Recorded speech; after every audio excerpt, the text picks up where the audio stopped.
What's good, everybody? Welcome back to the channel. Happy Monday. Hope all you had a great weekend. So, how was all your weekend? I hope you all did have a fabulous weekend, though. I really do. It was a really quiet weekend. Wasn't much to do. I didn't go to a club. I get sick of going to the damn club. You know what I mean? Like, you know how people just go to the club every weekend and shit? I can't do it. I can't do it. Like, I don't know how some people do it. They go to the club every weekend. And it be the same club all the time. It's like, I get tired of that shit.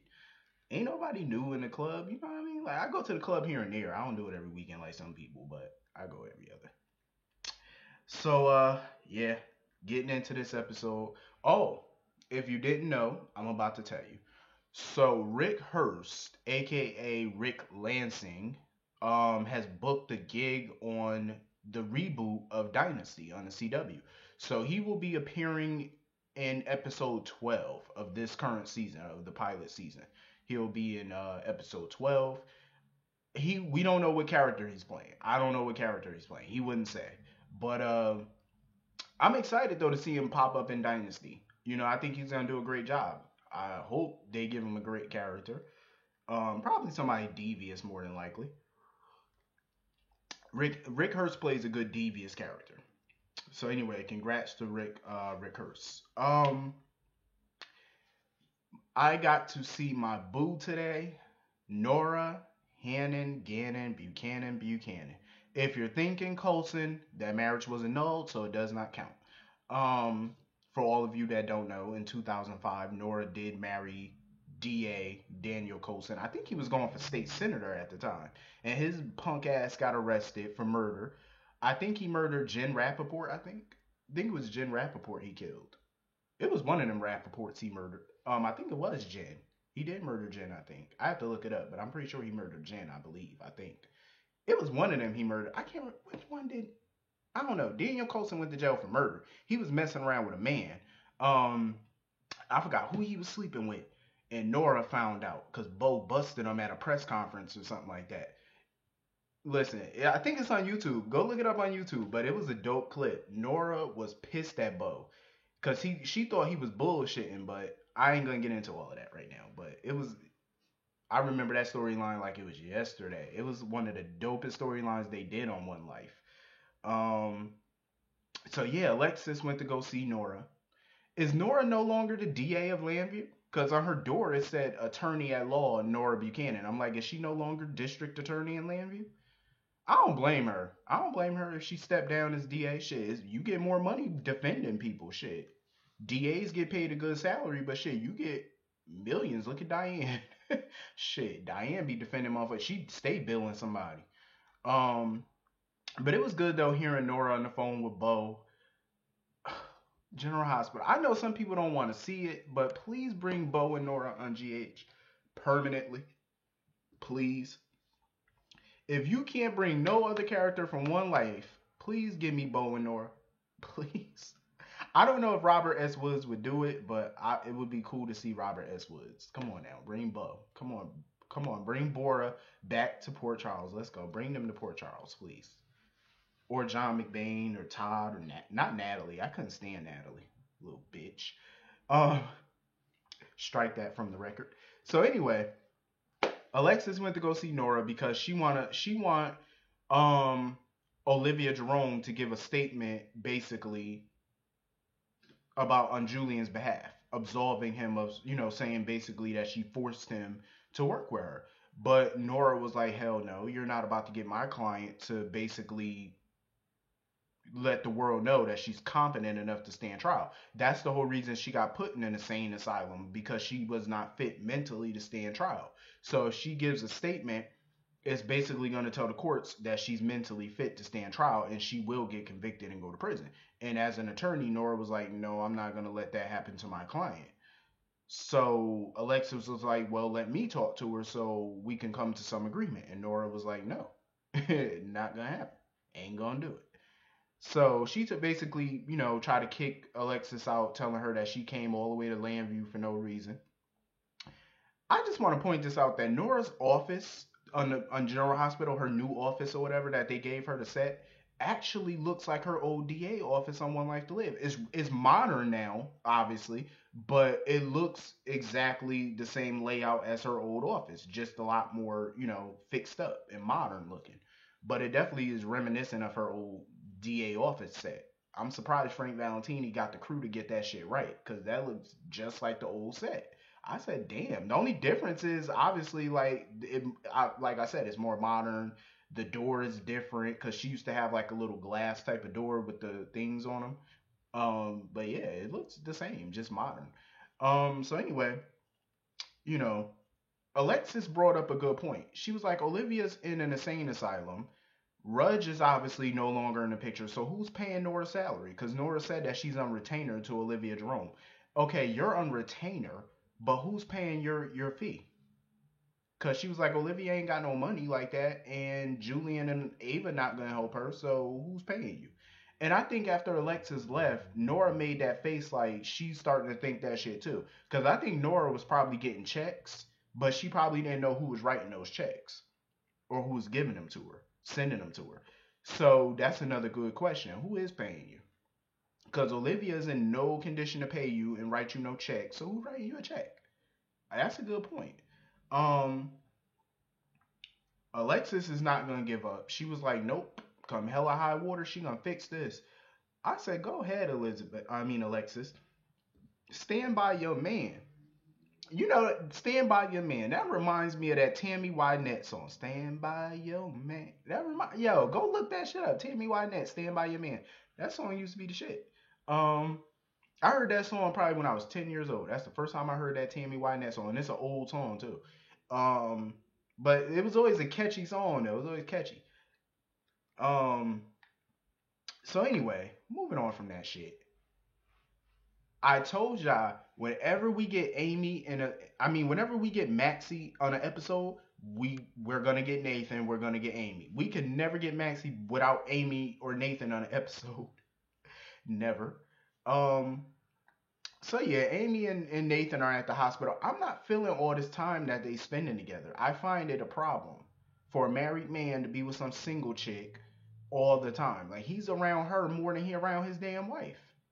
What type of shit is that? I'm just saying, I'm pointing it out.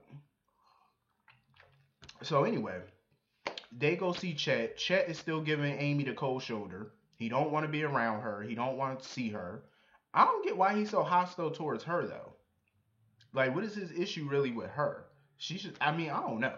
Maybe because it's a pride thing. I don't know. Maybe because he's the older brother, he should be protecting her, doing stuff for her, and she's the one doing stuff for him. I think it's like a pride thing, maybe.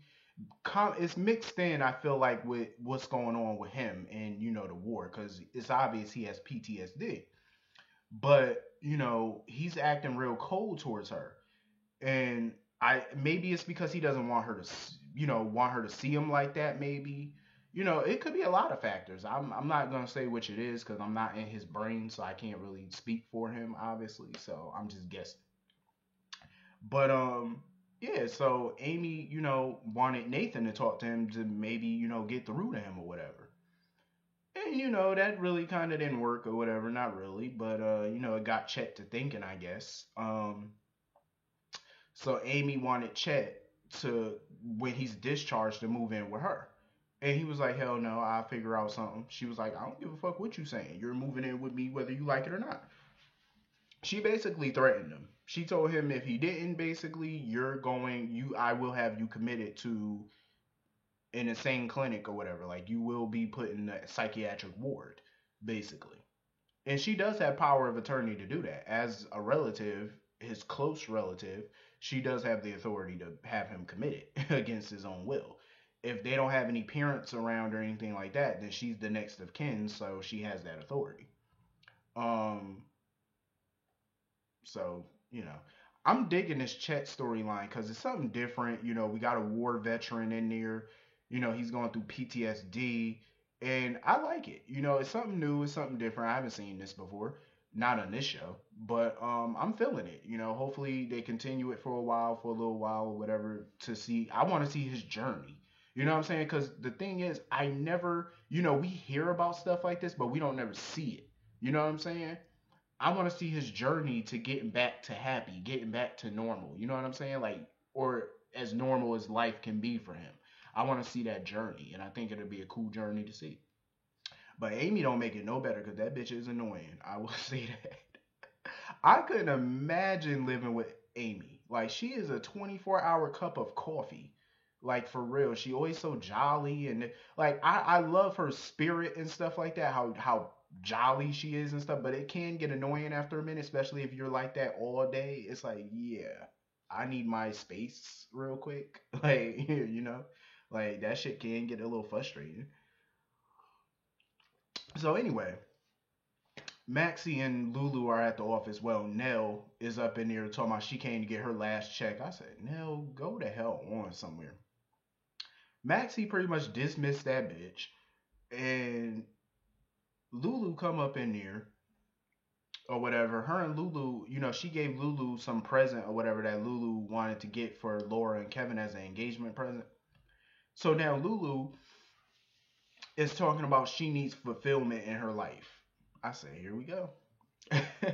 I thought she was gonna say, "Oh, I'm thinking about having another baby." I was gonna say, "Oh hell," but no, she actually wants a day job basically. But I'm like, what about the Haunted Star? Like but I mean, a Haunted Star is not really a day job, obviously, but because she only opens at night.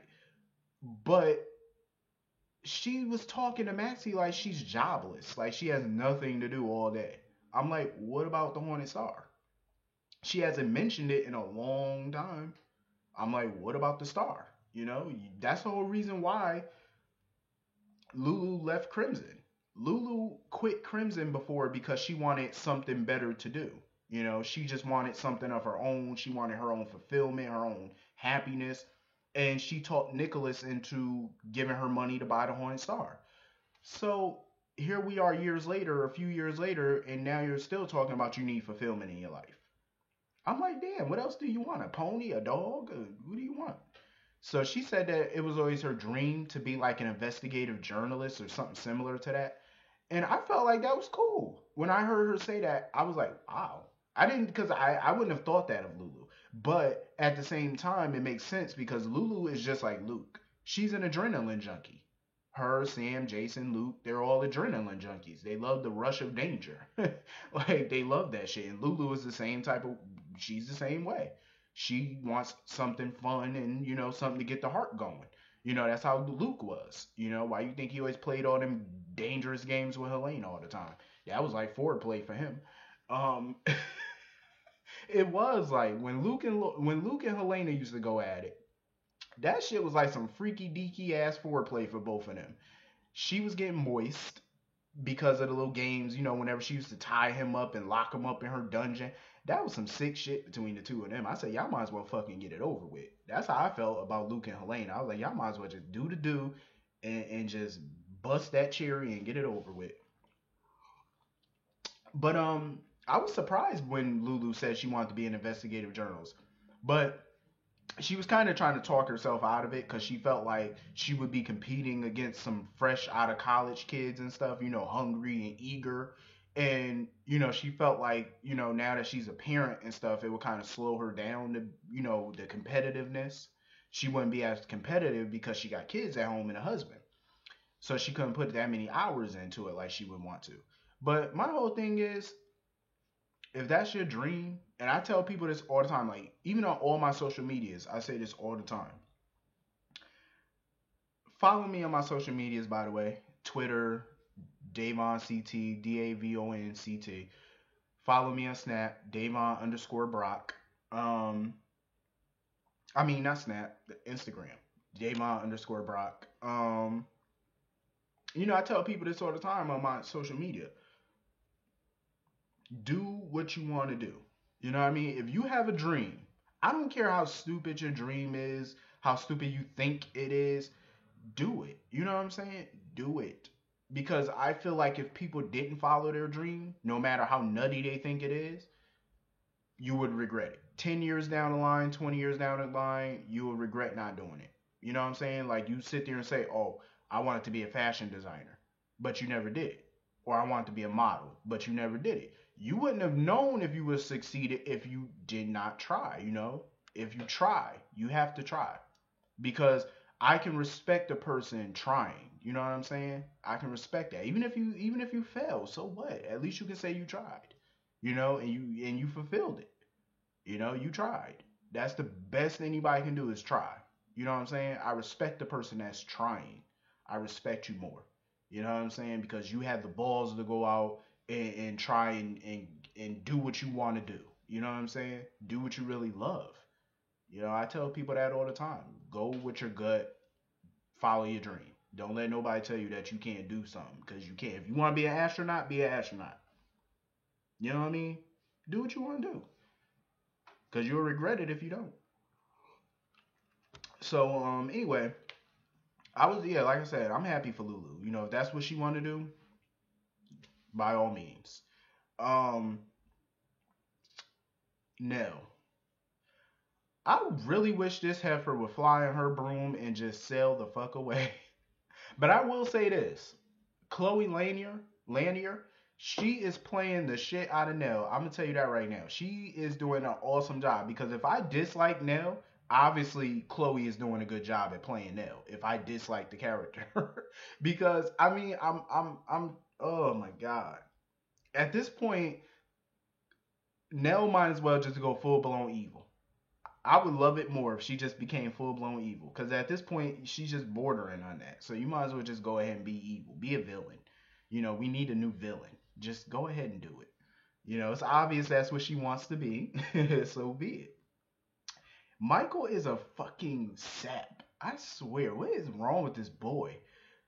Like, I feel like he's sending out mixed signals to her now. And the reason I say that is because remember on the last episode, I don't think it was Friday's episode. I think it was before that.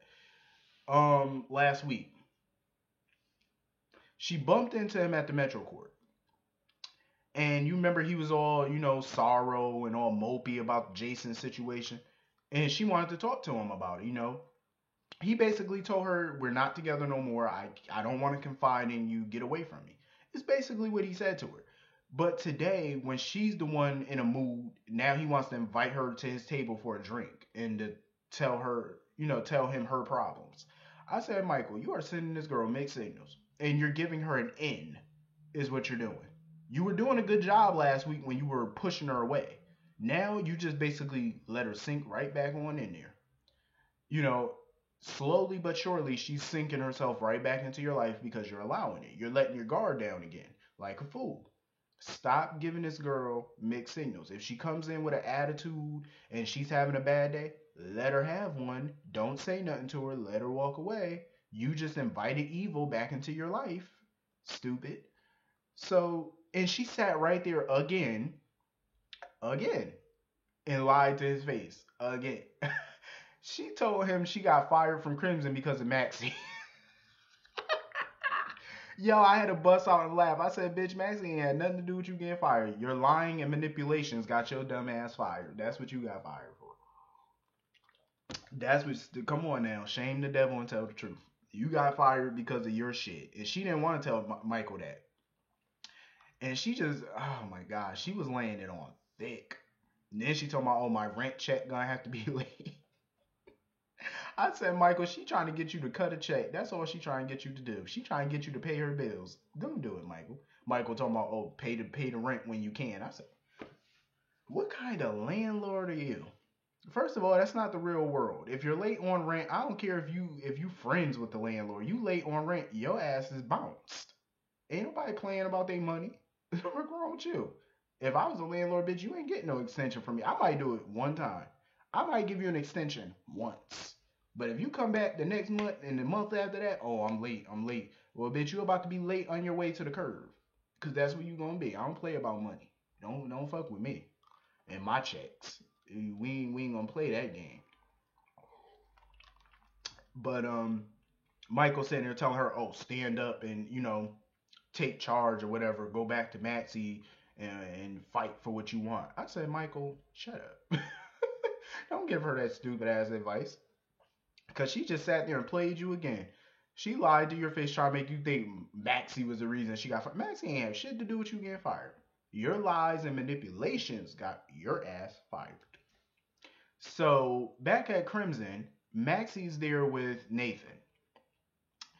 They talking or whatever, and of course, here come Nell creeping in through the back door, listening in on their conversation, and she heard a good chunk of their conversation.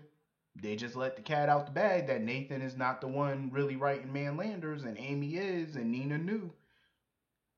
Basically, you basically just gave her ammunition. So now she's gonna take that information and she's gonna blackmail Nina with it. More likely, she's gonna blackmail all of you. Thank you, Maxie and Nathan, for being completely stupid. Why would you have an open conversation like? I never understood. I mean, I get it; it's for drama purposes, but I never understood that on a soap or any TV show or movie. Why do y'all be telling all this damning information in public like that? What is wrong with y'all? There's an office right there. Go in there and close the door. Stupid, or wait till you get home. Fool. Now this girl got all the tea on y'all and she about to spill it all if you don't cut her a check. Smart. Um, so anyway, let's get on with this Jason shit. So Franco and Elizabeth are at home. I'm gonna tell you like this, I'm gonna be real. That brownstone Elizabeth's house looks so fucking beautiful. That place looks so comfortable and like when Franco was sitting on the couch, that couch looked comfortable. I'm just saying, I wouldn't want to get up. Even if I'm acting and I'm on TV and I'm reading, and I'm doing a scene or whatever. I'm sorry, I would have had to tell Frank Valentini and them, can we do this whole scene just on the couch all day? Because I don't feel like getting up. That couch look comfortable. But Franco's a dumbass, as usual. He's sitting there talking about gonna tell Scott when Scott came by that he could see it all over Elizabeth's face that she's still in love with Jason or whatever. Fool, how did you see her face? When she was looking at the fire, the way that they were positioned, you could not see her face unless she turned around. She already told him she ain't thinking about Jason. We all know that's a lie. She thinking about Jason. But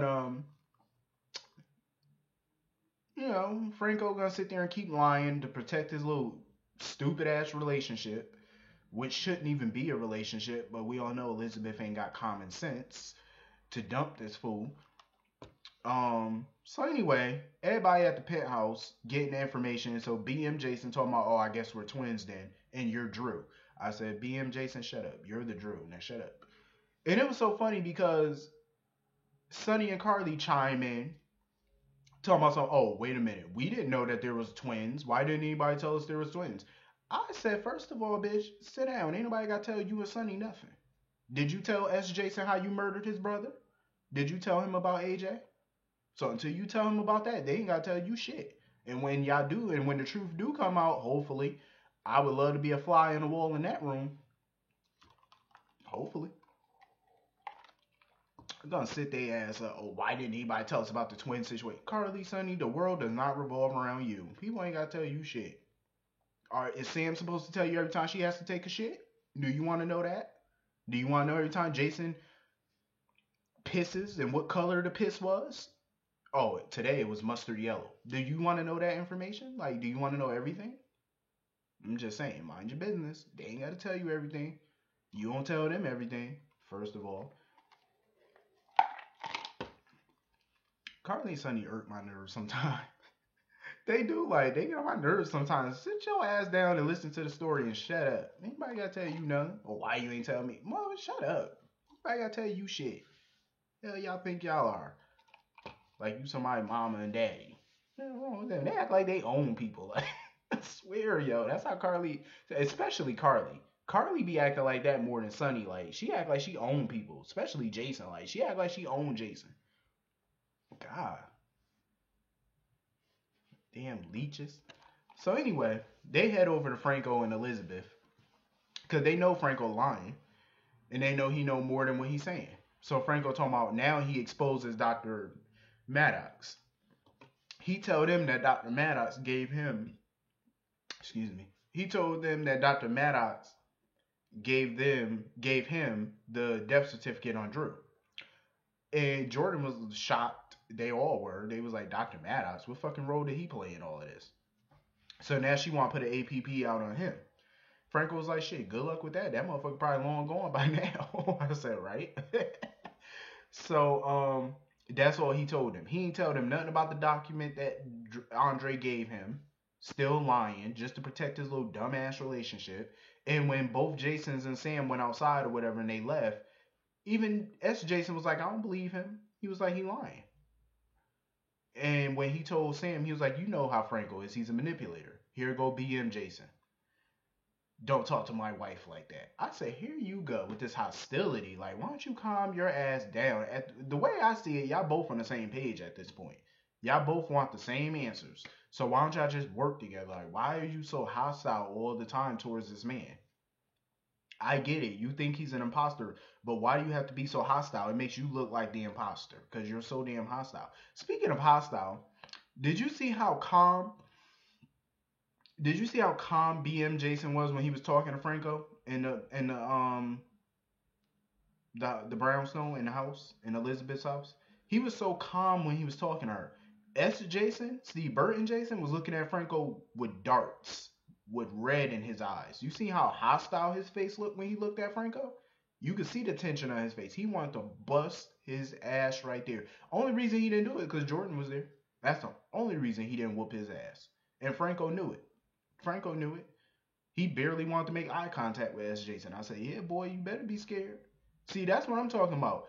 This is what tells me that. Because BM Jason is not really Jason. That's obvious. Because he's ultra calm around Franco. He don't like him. But why wouldn't you be fucking him up every time you see him? Especially after everything he did. As to Jason, he was like, bitch, I don't care if he had a tumor or not. I'm still busting that ass when I see him. I said, see, that's Jason right there. Come on now. Jason said, I don't give a fuck what tumor you got. I'm whooping your ass on sight. And he better be lucky by the grace of God the police commissioner was standing there, because if it wasn't for her, blood would have got all over that nice, comfortable couch. And so this jackass Franco gonna take the document that Andre gave him and throw the shit in the fire. I say, you son of a bitch. He threw the shit in the fire, trying to cover up any evidence. I say, this motherfucker here, boy. Ooh, I hope somebody take you out. I hope somebody take him out. I hope after this storyline is all said and done, the writers stop putting Franco in Jason's storylines. Like, just stop it, please. But anyway, this was a pretty decent episode today. Hit the comment section. Let me know what you think about it.